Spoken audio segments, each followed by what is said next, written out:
بسم اللہ الرحمن الرحیم۔ سبق نمبر 2،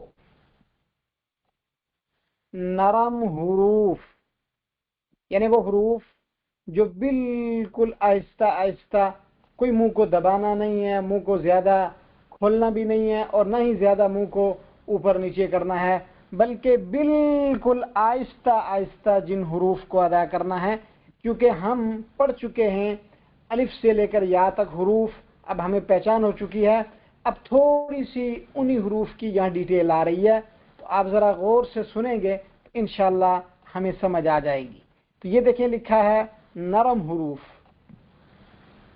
و لال سا، یہ جو ہیں یہ نرم حروف، سیٹی والے حروف یعنی تھوڑی سی سختی جن میں ہوگی، صاد ذا سین، یہ تین ہیں۔ حروف قلقلہ یہ کتنے ہیں؟ 5 ہیں، قاف طا با جیم دال۔ اب انشاءاللہ العزیز جب آپ آگے جائیں گے تو آپ کو پتہ چلے گا، یہاں صرف آپ نے ان حروف کو ذہن میں بٹھانا ہے۔ اگر آپ سے کوئی پوچھے قلقلہ والے حروف کون سے ہیں، قلقلہ کا مطلب یہ ہے کہ جب یہ حروف آگے آپ دیکھیں گے کہ جب ساکن ہوں گے تو ان کے پیچھے کوئی لفظ ہوگا، جب اس کو ان سے ملایا جائے گا تو آواز دب کے نکلے گی، جیسے اب، جیسے طب، جیسے اق، اس کو قلقلہ کہا جاتا ہے۔ اس پر آپ نے توجہ نہیں دینی، صرف یہاں حروف کی پہچان آپ کو ہونی چاہیے قلقلہ کون سے ہیں۔ حروف حلقی، حلقی کا مطلب یہ ہے کہ حلقوم سے، حلق سے جو حروف نکلتے ہیں وہ کون کون سے ہیں؟ حمزہ ہا، عین ہا، غین خا۔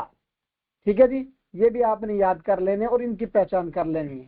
موٹے حروف جن کو تھوڑا منہ کو موٹا کر کے آواز کو گما کے گول کر کے پڑھنا ہے، جیسے صاد، واد، طا، وا، خا، غین، قاف۔ اب سمجھ آ گئی بات؟ اب آگے چلیں، یرملون، حروف یرملون، یہ بھی ابھی آپ کا سبجیکٹ نہیں ہے۔ آگے ہم انشاءاللہ جب اس کی ڈیٹیل میں بحث آئے گی کہ یرملون کہتے کس کو ہیں، وہاں پر اس کی مثال ہوگی، وہاں ہم آپ کو بتائیں گے۔ صرف یہاں آپ نے پہچان کر لینی اور ان کو یاد کر لینا ہے۔ وہ ہیں یا، را، میم، لام، واو، نون۔ ہم آواز حروف یعنی جن کو جب آپ زبان سے ادا کریں گے تو ان کی آواز ایک جیسی ہوگی۔ اس میں کیا کیا ہے؟ ایک تا ہے، طا ہے، سا ہے، سین ہے، صاد ہے۔ اور اسی طریقے سے آگے چلیں، ہا ہے، ہا ہے، لال ہے، زا ہے، واد ہے، وا ہے، قاف، کاف۔ ٹھیک ہے جی، بات سمجھ میں آ گئی؟ آگے چلتے، ترتیب حروف باعتبار مخارج۔ مخرج اصل میں کہا جاتا ہے نکلنے کی جگہ کو۔ یہ جتنے ہم نے حروف الف سے یا تک پڑھے ہیں، اب یہ حروف نکلتے کہاں کہاں سے ہیں، ان جگہوں کا تعین، وہ بھی ایک تجوید کی بات ہے، وہ بھی ابھی آپ کا سبجیکٹ نہیں ہے۔ صرف آپ نے اتنا دیکھ لینا ہے، یہاں یہ الف واو یا یہ ایک جگہ سے نکلتے ہیں، حمزہ ہا ایک جگہ سے، عین ہا، غین خا، قاف، کاف، شین، جیم، شین، یا، ان کا مخرج ایک ہے، یعنی نکلنے کی جگہ۔ اسی طریقے سے آپ دیکھیں ضاد، لام، نون اور را۔ ٹھیک ہے جی، یہ ان کی جگہ ہے نکلنے کی۔ اب یہاں پر یہ گول دائرے میں دیکھیں، ان کی ایک جگہ ہے، یہ جس کو دائرہ لگایا گیا ہے نا، جن حروف کو، 3 کو، قا، دال، تا۔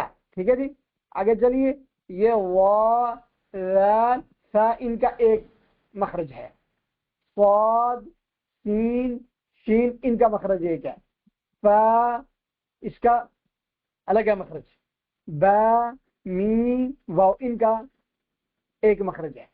جن حروف کو الگ الگ دائرے کے اندر ذکر کیا گیا ان کا الگ ہے مخرج، اور جن کو ایک دائرے کے اندر ذکر کیا گیا ہے، لکھا گیا ہے، ان کا مخرج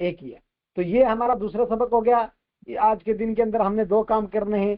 ایک الف با تا سا کو دوبارہ یاد کرنا ہے, اور دوسرا کام ہم نے یہ کرنا ہے کہ ان کے جو مخارج ہیں ان مخارج پر تھوڑا سا غور کرنا ہے, اور دیکھنا ہے کہ کون سا حرف کہاں ملتا ہے.